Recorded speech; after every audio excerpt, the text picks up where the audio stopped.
Shalom, permisa yang diberkati Tuhan. Bertemu kembali dalam seri pelajaran Sekolah Sabat pada hari ini. Sebelum kita mendengarkan pelajaran Sekolah Sabat kita, mari kita sama-sama mengundang Roh Kudus dengan berdoa. Tuhan, Allah Bapa kami yang bertata dalam kerajaan sorga, terima kasih oleh karena kasih dan penyertaan-Mu sepanjang hari yang boleh kami rasakan hingga pada saat ini ya Bapa. Kami akan mendengarkan firman melalui pelajaran Sekolah Sabat. Biarlah Engkau memberikan kami Roh Kudus agar kami boleh dapat mengerti dan boleh membagikan kebenaran kepada orang-orang di luar sana ya Bapa.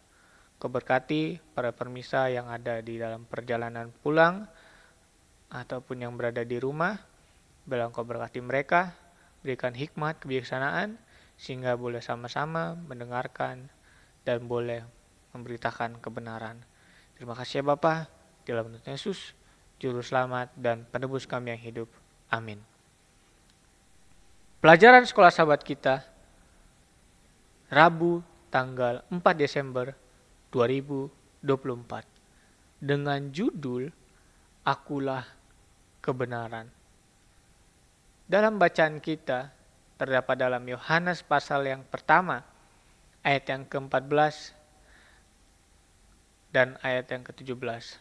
Dalam Yohanes pasal 8 ayat yang ke-32. Dan dalam Yohanes 14 ayat yang ke-6 dan Yohanes 15 ayat yang ke-29. Yohanes 1 ayat 14 dan ayat 17 mengatakan seperti ini. Firman itu telah menjadi manusia dan diam di antara kita. Dan kita telah melihat kemuliaannya, yaitu kemuliaan yang diberikan kepadanya. Sebagai anak tunggal Bapa, penuh kasih karunia dan kebenarannya. Sebab hukum Taurat diberikan oleh Musa, tetapi kasih karunia dan kebenaran datang oleh Yesus Kristus. Yohanes 18 ayat yang ke-32. Dan kamu telah mengetahui kebenaran, dan kebenaran itu memerdekakan kamu. Yohanes 14 ayat yang ke-6. Kata Yesus kepadanya, Akulah jalan dan kebenaran dan hidup.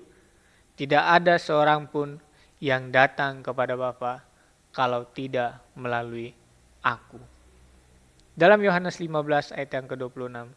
Jikalau penghibur yang akan datang, kuutus dari Bapa datang, yaitu Roh kebenaran yang keluar dari Bapa. Ia akan bersaksi tentang aku. Bagaimanakah Yohanes mengaitkan konsep kebenaran secara langsung kepada Yesus? Berulang-ulang kali dalam Injil Yohanes, kebenaran dihubungkan kepada Yesus, Bapanya dan juga Roh Kudus. Kebenaran dihubungkan dengan Yesus, firman yang atau kita bilang logos. Dan dengan terang yang berlawanan dengan kegelapan, kita bisa lihat dalam Yohanes pasal yang pertama, ayat yang pertama sampai ayat yang ke-14, dan Yohanes 3 ayat yang ke-9 sampai ayat yang ke-21. Dan juga kepalsuan dihubungkan dengan kejahatan dan juga dosa. Dalam Yohanes 8 ayat yang ke-44 dan 46. Oleh karena itu, kebenaran dalam Yohanes bukan hanya soal fakta atau figur. Kebenaran memang melibatkan hal-hal seperti itu. Tetapi lebih dari itu, gagasan tentang kebenaran ini mengandung aspek moral tentang kesetiaan kepada Allah dan juga kehendaknya.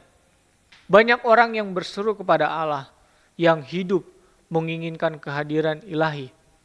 Teori-teori filsafat atau juga tulisan-tulisan sastra, betapapun gemilangnya, tidak dapat memuaskan hati kita.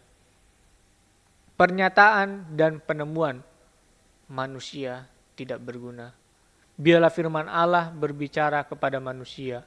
Biarlah orang-orang hanya mendengarkan tradisi dan teori dan perkara-perkara yang hebat. Mau mendengar suaranya yang bisa membaharui jiwa orang kepada hidup yang kekal. Ellen G. White membina kehidupan abadi, halaman 24. Pikirkanlah tentang arti Yesus sebagai kebenaran. Yesus yang adalah Logos, firman yang bersama-sama dengan Allah sejak semula, dan yang telah menciptakan penciptaan segala sesuatu yang telah diciptakan. Dalam Yohanes 1 ayat yang pertama sampai ayat yang keempat. Satu dengan Bapa, dari kekekalan sampai kekekalan, Yesus memiliki karakteristik Bapa. Dan dengan demikian juga adalah aku. Kebenarannya tidak ditundukkan kepada siapapun atau apapun. Tidak sesuatu yang ada, termasuk pengetahuan yang terpisah darinya. Dan segala sesuatu yang ada, yang diciptakan oleh Yesus dan hanya ada di dalam Dia. Karena oleh Dia diciptakan segala sesuatu yang ada di sorga dan juga yang ada di bumi sekarang kita ini. Yang kelihatannya tidak kelihatan, baik singgasana maupun juga kerajaan, baik pemerintah maupun bangsa, segala sesuatu yang diciptakan melalui Dia, untuk Dia. Dan Ia ada sebelum sesuatu, dan di dalam Dia segala sesuatu itu ada.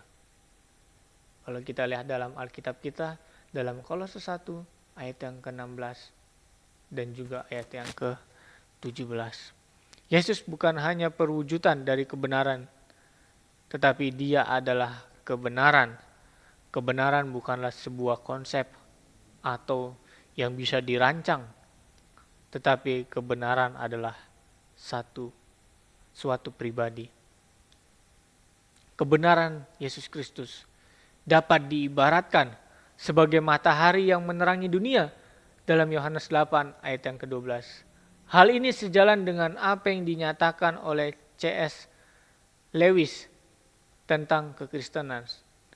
Saya percaya bahwa Kristen sebagaimana saya percaya bahwa matahari telah terbit.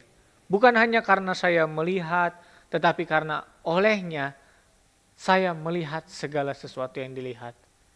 Teology Property, Samizdat University Press 2014, halaman 15. Aslinya diterbitkan pada tahun 1944. Melalui Yesus, Sang kebenaran, kita dapat menaksirkan dunia di sekitar kita dengan benar.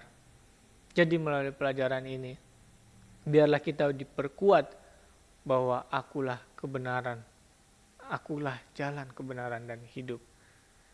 Kiranya Tuhan memberkati kita semua. Mari kita bersatu dalam doa. Tuhan, terima kasih kami sudah mendengarkan, kami sudah mempelajari pelajaran sekolah sahabat kami. Biarlah kami di sini dan di permisa yang ada di rumah bisa dapat memahami bahwa Tuhan adalah kebenaran, bahwa Tuhan adalah orang yang akan menyelamatkan kami dari dosa dan juga maut.